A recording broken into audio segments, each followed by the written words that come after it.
we go. And you're going to smile for me? There we go. Now, Kate has also been told that when it is that loud, it feels really great. And there's a major release of pressure. But again, the louder it is, the more pressure there is. It's really not that great. And I know there's a lot of you guys out there that love to hear loud noises.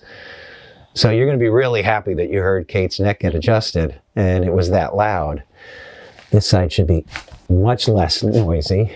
Thank you, Kate. You're welcome. When it's small like that last one was, a little bit of pressure, one bone that just needs to be moved, way better than when we have multitudes and it's that crazy loud.